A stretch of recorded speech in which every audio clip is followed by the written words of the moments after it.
Alright guys, so it is absolutely freezing. Went to the gym this morning and it was 3 degrees, and now coming out of the gym like 2 hours later, it's like 8 degrees. Ohio, killing me. Can't wait to be in Miami in 2 weeks where it's like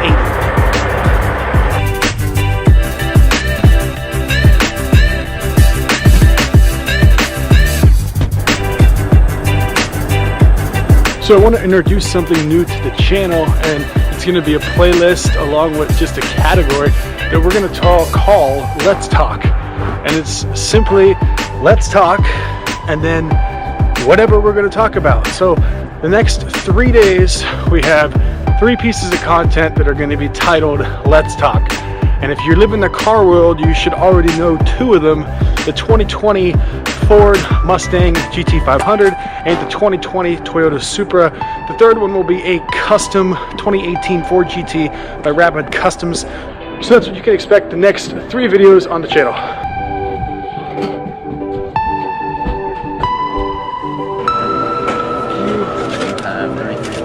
Awesome, thank you. Thank you, man. Have a good one.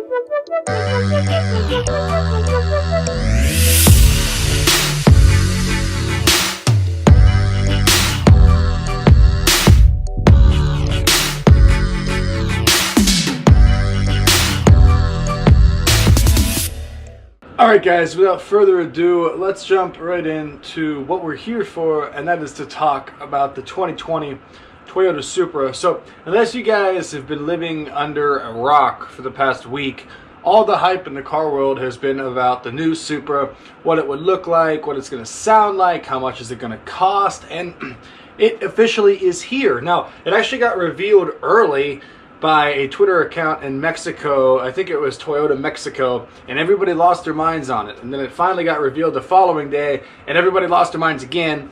And now every time I get on the internet, all I see is thoughts and comments on the new 2020 Supra. So we are going to dive right in here and talk about the 2020 Supra. So we're going to start off talking about looks. Now, looking at the car, I myself am kind of on the fence about it. So I don't really like the front end. I think the front end, I think they were kind of trying to go for like a futuristic look. And I think they kind of, I don't know, honestly. I like the diffuser on the front of it, like under the headlights onto the right side of the car and the left side of the car. The headlights look like a Bugatti Chiron. The 3 individual bulbs in a long, elongated pattern. I'm not really sure. I don't really like the look of it, to be honest, on the front.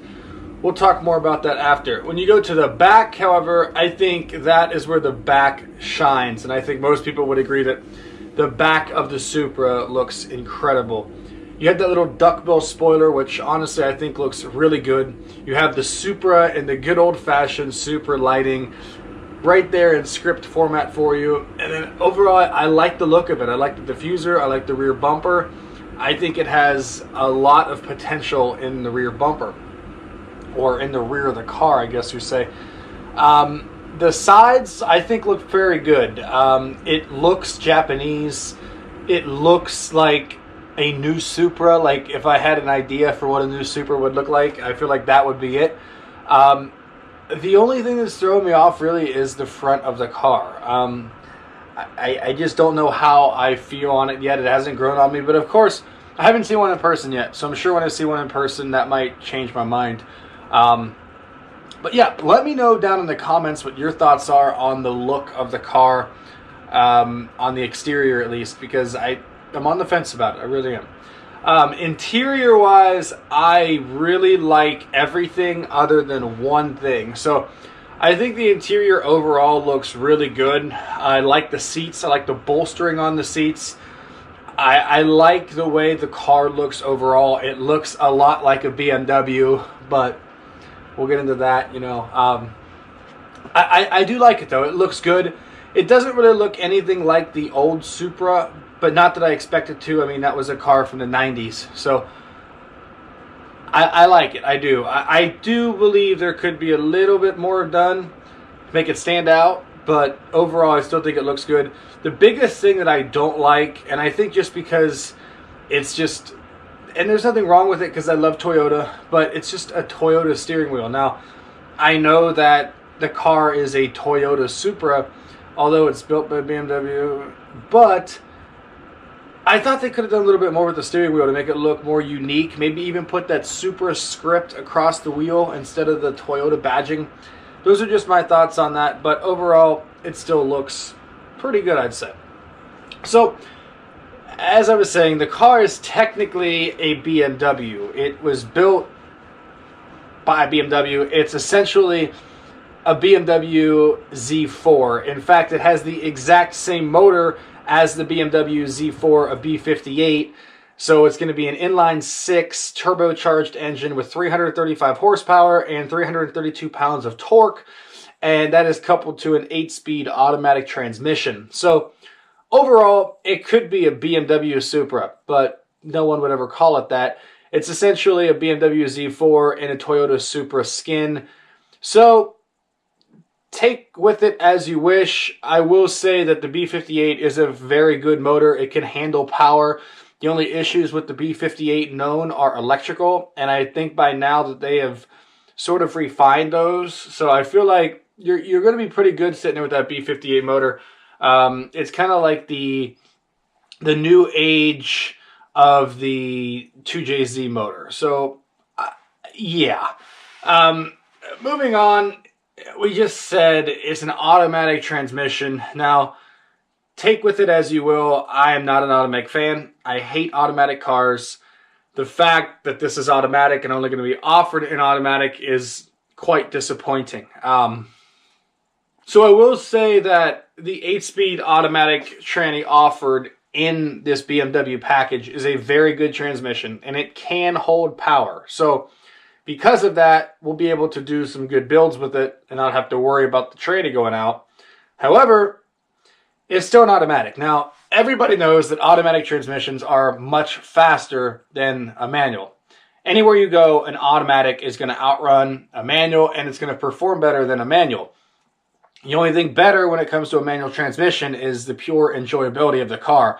And me, myself, and I, there's nothing like shifting from second to third or downshifting from fifth into fourth. Like, that is just what bonds you to a car.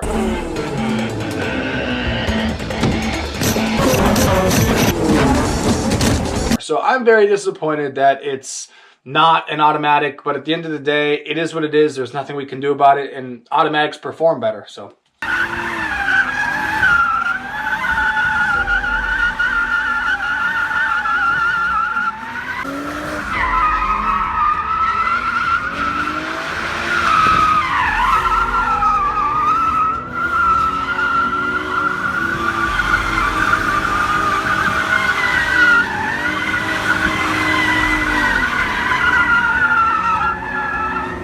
We are going to be discussing a lot, I'm sure, well, not we here, but the car community about that $50,000 price tag, because that is what the car is starting at.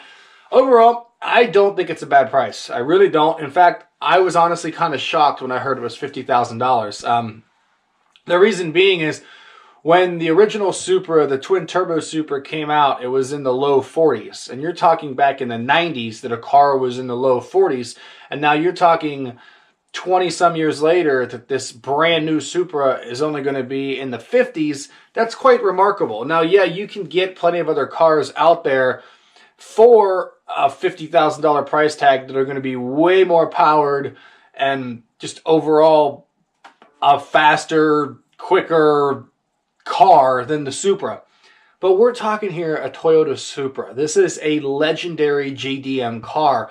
We're not talking a Ford Mustang. We're not talking a Hellcat. We're talking a straight 2JZ, well, what was a 2JZ, JDM legend Toyota Supra. So overall, I'm pretty happy with the price. Now, we're going to back up a little bit here and talk about my main thoughts with this car, and that is the aftermarket capabilities of this Supra. You are not buying this car for stock.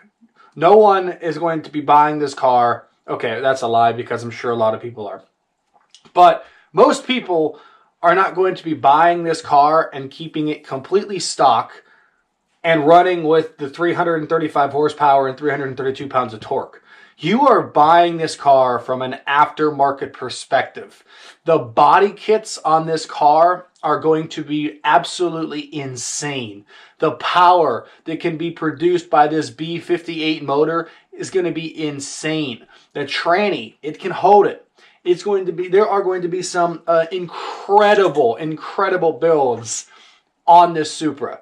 Like 335 horsepower is not a lot by any means, but when 2022, 2023 come out and we're thriving with the performance parts on this car, you're going to have 800 horsepower builds out of the stock B58 that's going to be able to hold and just absolutely rip. You don't like the front bumper? No worries. Veilside's going to have a kit for you. There are so many opportunities for body kit companies to make just the most outrageous body kit you could ever find on a car. And I think the Supra is going to open up a lot of doors when it talks about aftermarket performance. When you are buying this car, you are buying this car for the aftermarket capabilities of it. Now, the people who do decide to keep this car stock and who are going to keep it for 20 or 30 years, you're going to have a hell of an investment on your hands in 20 and 30 years. But I could never buy a car such as the Supra and keep it stock. It's just not me, and it's not my DNA. So, to sum up my thoughts, I was a little bit disappointed, just a tiny little bit. I thought they could have made it a little bit better. But overall, every time a Japanese car is released, it always comes underpowered. Look at the Subaru BRZ, or the GT86. That car is so underpowered. 205 horsepower. People have been begging for turbos for years on it. It's never happened. But yet the performance side of things and the aftermarket side of things have finally came through with that car to now where people can make outrageous drift builds, can make outrageous street car builds out of that car, and it looks damn good. And I feel like that's exactly what the Supra is going to be. So I'm not looking for this car stock. I'm looking for this car aftermarket. Now, I know I'm going to get asked this question because some of you may know that, I really am looking to invest in a really, really nice car shortly, whether it be a GTR or a very older Lambo. Well, you're going to ask me, am I going to be buying this car? The answer is no. And let me tell you why. The answer is no for the next 2 to 3 years. There is a possibility that once the aftermarket scene comes out and once this car has the ability to be modded as I want to mod it, that I could potentially buy this car. But once that comes out, I find it hard that there are going to be many Toyota Supra 2020 versions for sale. So maybe a 2023 Supra, I'm not really sure. Either way, am I going to be buying it now because it releases in the summer of 2019? No. In the future? Possibly. Either way, guys, that's going to wrap up my thoughts on this Let's Talk episode. Let me know down below in the comments what you guys think of the new Supra. Be sure to come on back to the channel tomorrow because we are going to be discussing the 2020 Ford GT500, and then the following day we're going to be discussing a 2018 custom Ford GT build. So be sure to come on back, hit that subscribe button, ring that little notification bell so you know every time I post. Other than that, I will see you guys next video. Peace out, and remember, you create your own story.